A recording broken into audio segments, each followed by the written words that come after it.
चलते हैं आचार्य मानवतंग गोस्वामी जी के चरणों में, उनकी भक्ति उस कृति की ओर, श्री भक्तम्बर जी स्तोत्र की ओर। और आचार्य मानवतंग गोस्वामी जी ने अपने कितने सुंदर भावों को सजोया हुआ है, और भगवान की महिमा का, वो अरिहंत प्रभु की महिमा का, वो आदिश्वर की महिमा का कितना सुंदर गुणगान किया है।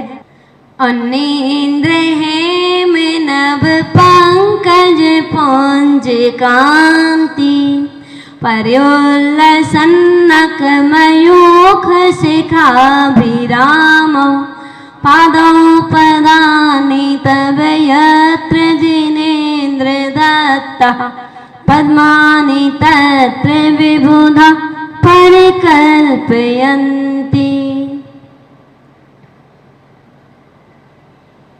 हे भगवान,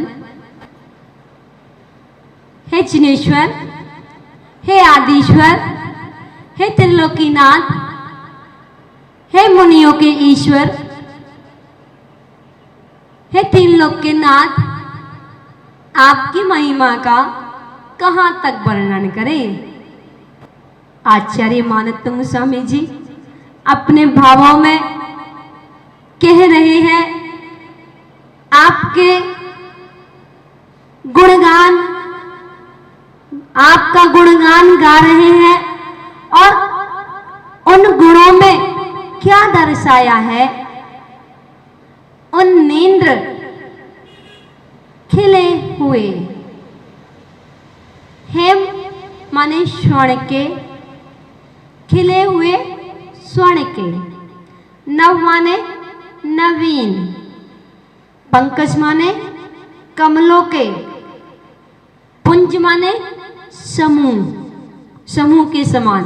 हे भगवान, खिले हुए स्वर्ण के, नवीन कमल के समूह के समान, कांति, कांति वाले, पर्योल्लसन, पर्योल्लसन सर्व और फैलाने वाली, सर्व और फैलाने वाली, नख मयूख, नखों की किरणों के, शिखाभिरामो अग्रभाग से सुंदर। आपके नाखूनों से जो किरणें निकल रही हैं, वो पैरों के नाखून की अग्रभाग, आगे के भाग से जो सुंदर, जिनेंद्र, जिनेंद्र देव, तब माने आपके, पादों माने आपके चरण, यत्र माने जहां पर, पदानी माने कदम, धत्ता माने रखते हैं। हे भगवान, जहां पर आपके चरण पड़ते हैं, तत्र माने वहां, विबुधा माने देवगण, पद्मानी कमलों की, परिकल्पयन्ति संरचना करते जाते हैं। कह रहे हैं, हे भगवान, हे जिनेंद्र देव, जब आपके चरण कमल, हे जिनेंद्र देव, आपके चरण युगल, दोनों चरण खिले हुए नवीन स्वर्ण कमलों के समान, नवीन स्वर्ण सोने का कमल खिला हुआ, खिले हुए स्वर्ण कमलों के समान कांति वाले हैं, कांति वाले हैं। उनके नखों से, हे भगवान, आपके नखों से चारों ओर चमचमाती, हे भगवान, आपके पैरों के जो नाखून है ना, उनमें से जो किरणें निकल रही है, वो किरणें कैसी निकल रही है, चारों ओर चमचमाती कांति फैल रही है। धर्मोपदेश हेतु, हे भगवान, आप धर्मोपदेश हेतु गमन करते हुए आप जहां जहां पग धरते हैं वहां देवतागण स्वर्णमयी कमलों की रचना करते चले जाते हैं। ऐसी आपकी महिमा, ऐसा आपका अतिशय, ऐसा आपके चरणों का तेज,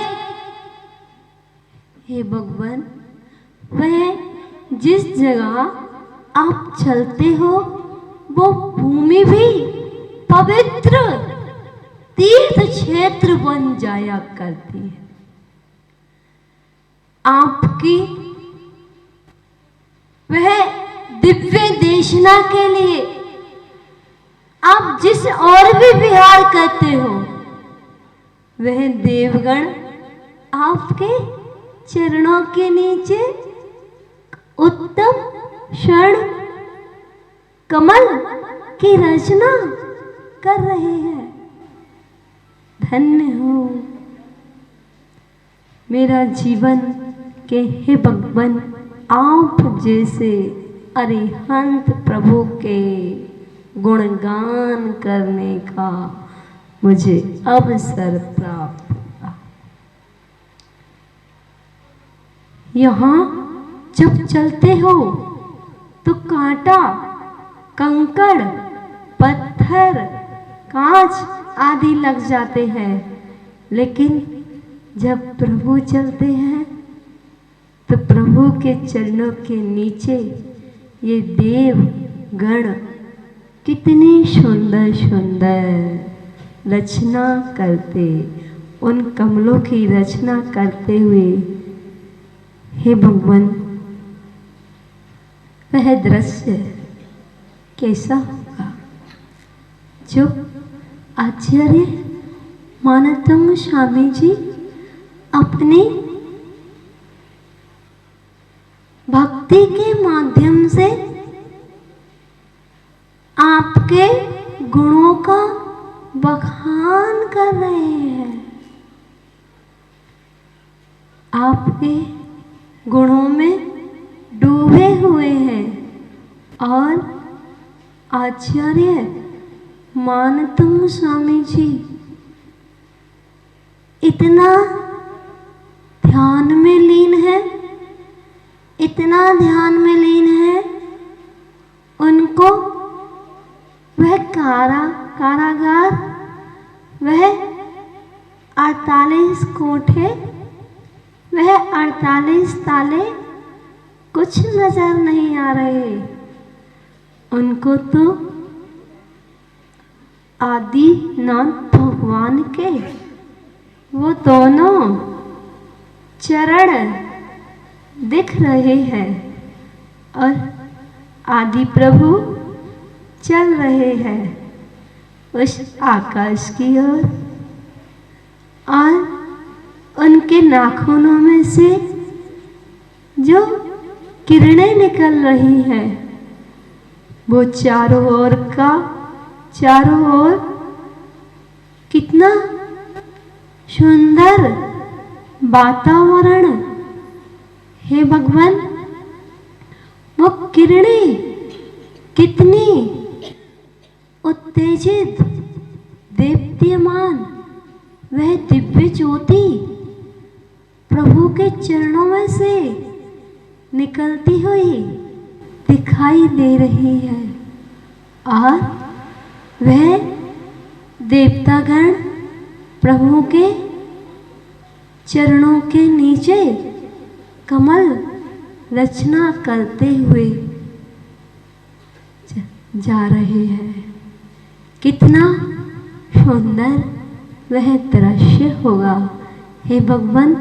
आचार्य मानतम स्वामी जी उन 48 कोठों के अंदर भी, वो कारागृह के अंदर भी, और वह समोसण को देख रहे हैं। क्यों? आखिर क्यों?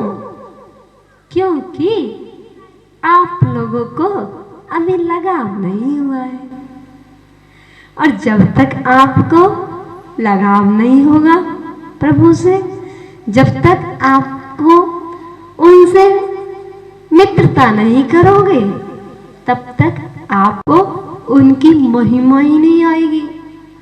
आप अपने मित्र को कैसे बिठाते हो? बचपन का मित्र आ जाए तो भोजन छोड़ देते हो। अरे ये मेरा मित्र है, बचपन का मित्र है, हम साथ पढ़ते थे, इन्होंने मेरा इतना सपोर्ट किया, वो सब कुछ याद आता है। क्यों? क्योंकि उस मित्र के प्रति लगाव है। अरिहंत प्रभु के प्रति लगाव नहीं है। जब आपको अरिहंत प्रभु की महिमा आने लगेगी, आपको जब देव शास्त्र गुरु से लगाव हो जाएगा, तो फिर आपका ध्यान भी ऐसे ही, आप भी ध्यान में डूबते चले जाओगे। और जब तक उनके गुणों में नहीं डूबोगे, उनके गुणों के ध्यान में, अध्ययन में नहीं डूबोगे, तब तक कर्म निर्जरा होने वाली नहीं है। अनादिकाल हो गया संसार परिभ्रमण करते करते, अभी तक अपने स्वरूप के प्रति लगाव नहीं हुआ। वो आदिश्वर कहीं मंदिर में नहीं, वो आदिश्वर कहीं क्षेत्र पे नहीं, वो आदिश्वर तुम्हारे हृदय रूपी सिंहासन पर विराजमान है। एक बार देखो तो सही, आंखें बंद करके, और जिनके हृदय रूपी कमल पे आदिश्वर विराजमान हो जाते हैं, जो एक बार आदिश्वर को अपने हृदय रूपी कमल पे विराजमान कर लेता है, और आचार्य मानतुंग स्वामी जी का वह अतिशय युक्त भक्तंबर जी का जो एक बार स्मरण कर लेता है, जो एक बार पाठ कर लेता है, उसके हृदय को कभी हार्ट अटैक पड़ेगा नहीं, कभी नहीं। उसके हृदय को कभी हृदय रोग नहीं हो सकता, क्योंकि तीन लोक के नाथ विराजमान है। इस प्रकार भक्ति करना चाहिए। आचार्य मानतुंग स्वामी जी वो 36वें काव्य में कह रहे हैं कि हे भगवान, जब आप चलते हो तो आपके चरणों के नीचे उस स्वर्णमयी कमलों की रचना देव करते हैं, ऐसा आपका अतिशय है। हे भगवान, हमको भी एक बार उस समोसण के साक्षात दर्शन करने को मिले। बोलिए पंच परमेष्टि भगवान की। आचार्य मानतुंग स्वामी जी द्वारा जो एक अनुपम कृति उनके द्वारा रचित है, उस कृति की आचार्य मानतुंग स्वामी जी की कृति श्री भक्तंबर जी की ओर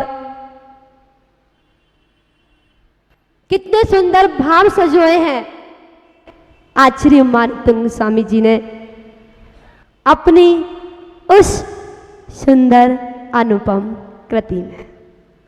उस सुंदर श्री भक्तंबर जी स्तोत्र के माध्यम से श्री आदिनाथ भगवान जी का गुणगान, उनके गुणों की महिमा बतलाते हुए और आचार्य मानतुंग स्वामी जी अपनी भक्ति स्तोत्र गंगा के माध्यम से क्या कह रहे हैं? अम्भो निधौ क्षुभित भीषण नक्र चक्र पाठीन पीठ भय दौलवण वाण वाग्नौ रंगत तरंग शिखरस्थित यान पात्रास तशं विहाय भवता स्मृणात् व्रजन्ति।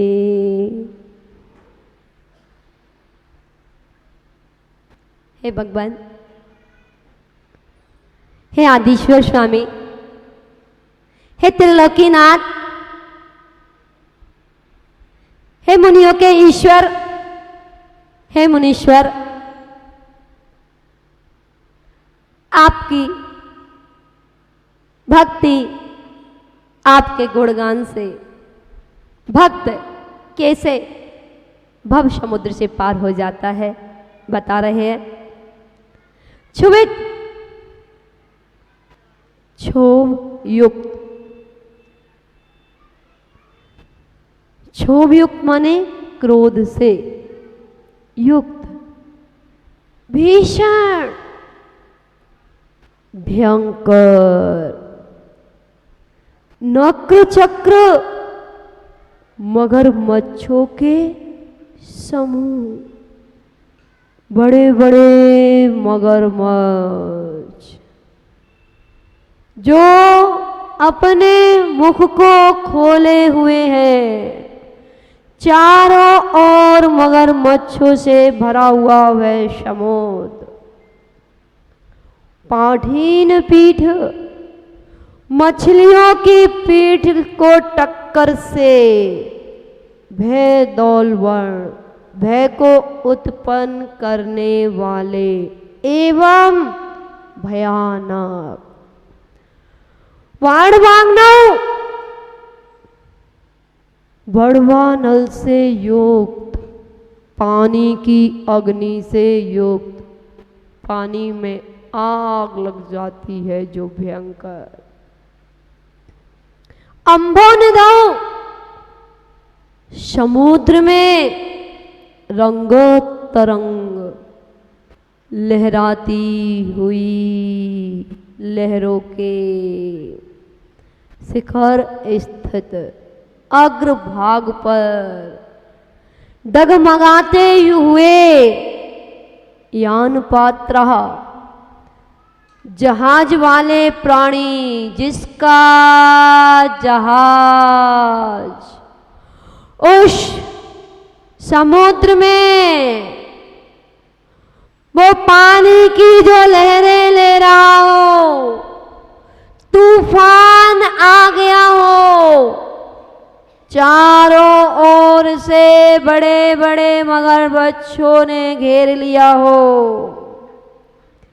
ऐसे समुद्र में बीचों बीच जहाज में बैठे वाले मनुष्य को भवतः आपके स्मरणात्, आपके स्मरण से त्रासम घबराहट को छोड़कर, विहाय माने छोड़कर, व्रजन्ति किनारे चले जाते हैं।